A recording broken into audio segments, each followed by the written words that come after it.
Hello बच्चों, आज का जो टॉपिक है दैट इज़ व्हीटस्टोन ब्रिज। तो अब हम देखते हैं कि व्हीटस्टोन ब्रिज क्या होता है, कैसा सर्किट है। तो अकॉर्डिंग टू व्हीटस्टोन ब्रिज ये एक सर्किट है जिसमें इस रेजिस्टेंस का नाम R1 है, इस रेजिस्टेंस का नाम R2 है, ये रेजिस्टेंस R3 है and this is your resistance R4। Okay, and this is connected with a circuit by a battery of EMF E volt and like this. ठीक है, ये पूरा सर्किट डायग्राम है। अब ये कहता है कि व्हीटस्टोन ब्रिज में ये 4 रजिस्टर्स हैं और बीच में ये पहले इनको नेमिंग कर देते हैं। This is point B, this is point C and this is point D. Okay, ये वाला पॉइंट है बी और डी जिसके साथ एक गैल्वेनोमीटर रजिस्टेंस है और you can say galvanometer connected है। यहाँ पर गैल्वेनोमीटर हो सकता है, किसी किसी बुक में यहाँ पर रेजिस्टेंस R5 बनाया हुआ है, किसी किसी बुक में यहाँ पर एक जस्ट लाइक दिस बनाया हुआ है। ये क्या है? एक गैल्वेनोमीटर रेजिस्टेंस। तो बेटा जिस टाइम भी करंट यहाँ से निकलेगा I, इस बैटरी से जिस टाइम करंट I निकलता है तो बेटा ये करंट जो है इस पॉइंट पर आकर ये एक जंक्शन आ गया तो यहाँ पर जो है करंट डिवाइड हो जाएगा। Let us suppose that this current is I1 which is passing through the resistance R1 and the current I2 इस वाले सर्किट से जाता है। तो ये कौन सा करंट है बेटा? I। ये वाली जो वायर है बी डी, इसके अंदर जो करंट फ्लो होगा बेटा दिस इज़ करंट IG। ठीक है, अब यहाँ पर जो करंट जाएगा, ये करंट कितनी आई है यहाँ पर I1, इसमें करंट गई है IG। तो बेटा इसमें जो करंट फ्लो होके आएगी कितनी होगी? जो अंदर की तरफ जा रहा है I1 प्लस होगा, जो बाहर की तरफ आ रहा है वो माइनस होगा। This is I1 minus IG। ये करंट IG फ्लो होकर यहाँ पर आ गई है और यहाँ से जो करंट I2 आ रहा है, अब दोनों की एरो जंक्शन की तरफ है तो यहाँ पर जो करंट होगा वो समीशन हो जाएगा, सम हो जाएगा। This is IG plus of I2। यहाँ से जो करंट आया I1 माइनस IG है तो ये प्लस IG कैंसल आउट हो जाएंगे।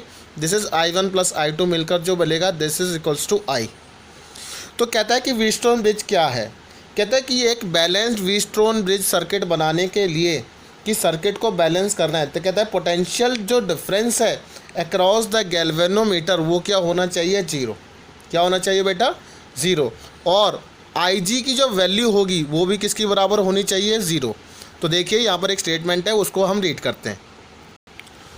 यहाँ पर जो स्टेटमेंट लिखी है कहता है the bridge is said to be balanced when the potential difference across the galvanometer is zero so that there is no current through the galvanometer. तो बेटा ये जो पॉइंट है जिसके अंदर ये गैल्वेनोमीटर लगा हुआ है जिसका रेजिस्टेंस R5 है, जिसको हम R5 कंसीडर कर रहे हैं, कहता है ब्रिज जो सर्किट है, ये जो ब्रिज है, ये जो ब्रिज है जो ये वाली वायर और इस वाली वायर को ज्वाइन करके रखता है, कहता है ये बैलेंस कब होगा? कहता है जिस time potential difference across the galvanometer क्या हो जाए? Zero, so that the current जो इसके अंदर फ्लो होगी दैट इज़ IG वो कितना हो जाए? उसमें करंट फ्लो ही ना हो। तो ऐसी सर्किट के लिए क्या होगा बेटा? आप देखिए, तो जब इसके अंदर करंट फ्लो नहीं हुई है तो हम क्या लिख सकते हैं बेटा? R1 upon R2 is equal to R3 by R4। तो ये है बेटा balance condition of Wheatstone bridge. तो बैलेंस कंडीशन के लिए R1 अपॉन R2 की रेशो किसकी बराबर होनी चाहिए? R3 by R4। ठीक है, तो अब इसके थ्रू हम कोई भी रेजिस्टेंस, हम अननोन रेजिस्टेंस जो होगा वो हम फाइंड आउट कर सकते हैं। अगर मुझे R4 फाइंड करना है तो R4 फाइंड करूँगा तो बेटा R4 को इस डायरेक्शन में ले जाऊँगा तो R2 into R3 divided by R1 हो जाएगा। क्लियर? अगर मैं चाहूँ तो इसको और अच्छी तरह, अगर मैं चाहूँ तो यहाँ पर मैं और क्या लिख सकता हूँ?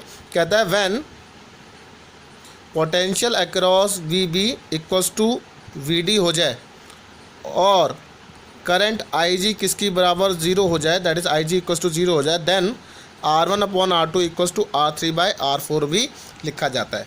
अब इसके बाद that is sensitivity of Wheatstone bridge. कहता है व्हीटस्टोन ब्रिज जो होता है उसकी सेंसिटिविटी क्या बताता है, देखते हैं। अब हम एक स्टेटमेंट को रीड करते हैं। अब ये कहता है सेंसिटिविटी ऑफ व्हीटस्टोन ब्रिज, तो कहता है अ व्हीटस्टोन ब्रिज, ये सारे इंपॉर्टेंट पार्ट हैं बेटा, आपको याद होना चाहिए। कहता है Wheatstone bridge is said to be sensitive if it shows a large deflection. क्या शो करे बेटा?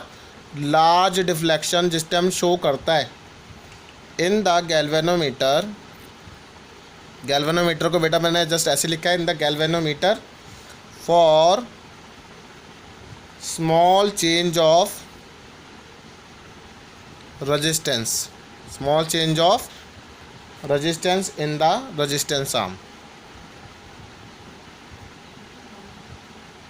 ओके, तो ये था बेटा सेंसिटिविटी ऑफ व्हीटस्टोन ब्रिज, ये आपको याद होना चाहिए। ठीक है, तो ये जो है अब ये किस दो बातों पर डिपेंड करता है, सेंसिटिविटी ऑफ व्हीटस्टोन ब्रिज किन दो बातों पर डिपेंड करती है, तो ये भी आप सुनिए। तो कहता है कि ये ना relative magnitudes of the resistance in the four arms of the bridge, जो इनका मैग्नीट्यूड है R1, R2, R3, R4 का, the bridge is most sensitive when all the four resistance R of same order. सबसे ज़्यादा sensitive कब होगा? जिस time जो R1, R2, R3, R4 हैं, चारों के चारों रेजिस्टेंस कैसे हों? सेम ऑर्डर के हों। ठीक है, अब और ये पोजीशन पर भी डिपेंड करता है किसी बैटरी की और गैल्वेनोमीटर की। ठीक है, तो ये इंपॉर्टेंट पॉइंट्स हैं जो हमें याद रखने हैं। तो बेटा ये जो हमने आज करा व्हीटस्टोन ब्रिज, तो अब इससे रिलेटेड एक न्यूमेरिकल भी देख लेते हैं। अब इस वाले क्वेश्चन के अंदर हमें रेजिस्टेंस x निकालना है, तो पहले हम चेक कर लेते हैं कि क्या ये वाला सिस्टम जो है व्हीटस्टोन ब्रिज को बताता है। कहते हैं हाँ, ये व्हीटस्टोन ब्रिज को बता रहा है, क्योंकि ये R1, ये R2, ये R3, ये R4 का काम कर रहा है। तो बीच वाली वायर जो है इसके अक्रॉस करंट जो होगा वो फ्लो नहीं होगा, तो हम इसको नेगलेक्ट कर देते हैं। तो जिससे ही अब मैं लिखूँगा बेटा x/18 इक्वल्स टू क्या हो जाएगा? 2/6। ठीक है, तो बेटा x की वैल्यू कितनी हो गई? 2/6 इंटू 18, तो 6 3 ज़ा 18, you will get x equals to 6 ohm. तो ये तो बहुत बेसिक सा न्यूमेरिकल था। अब एक नेक्स्ट न्यूमेरिकल और देखते हैं बेटा। इस सर्किट के अंदर बेटा ध्यान से देखो कि 5 रजिस्टर्स हैं जो एक दूसरे के साथ व्हीटस्टोन ब्रिज के फॉर्म में कनेक्टेड है। तो अब हमें इनका R इक्विवेलेंट निकालना है, तो हमें रेजिस्टेंस A से लेकर B तक पूरा निकालना है। तो सबसे पहले देखिए कि ये व्हीटस्टोन ब्रिज है, तो सबकी रेशो भी बराबर लग रही है। तो बेटा ये वाला रेजिस्टेंस कैंसिल आउट कर देता हूँ मैं। तो इसके बाद जो नेक्स्ट सर्किट होगा तो उसके अकॉर्डिंग ये बेटा एक वायर है, इस पॉइंट का नाम मैंने अगर मान लिया C दे दिया, इस पॉइंट का नाम D है। तो बेटा A से किस साइड जा रहे हैं? अब हम C की तरफ जा रहे हैं। तो यहाँ पर रेजिस्टेंस R1 लगा हुआ है and this is your resistance of R2। अब इसके बाद जो है नीचे की तरफ जो है ये रेजिस्टेंस R3 है and this is your resistance R4, और ये है हमारे पास पॉइंट B। तो यहाँ पर पॉइंट क्या था? C, और ये पॉइंट क्या था बेटा? D। ये दोनों कैसे लगे हुए हैं बेटा? ये जो है इसके लिए इनको पेयर कर लेते हैं, ये सीरीज़ कॉम्बिनेशन है और ये भी बेटा सीरीज़ कॉम्बिनेशन है। तो सीरीज़ का आंसर निकालेंगे तो R1 + R2, तो 10 + 10 कितना हो जाएगा? 20।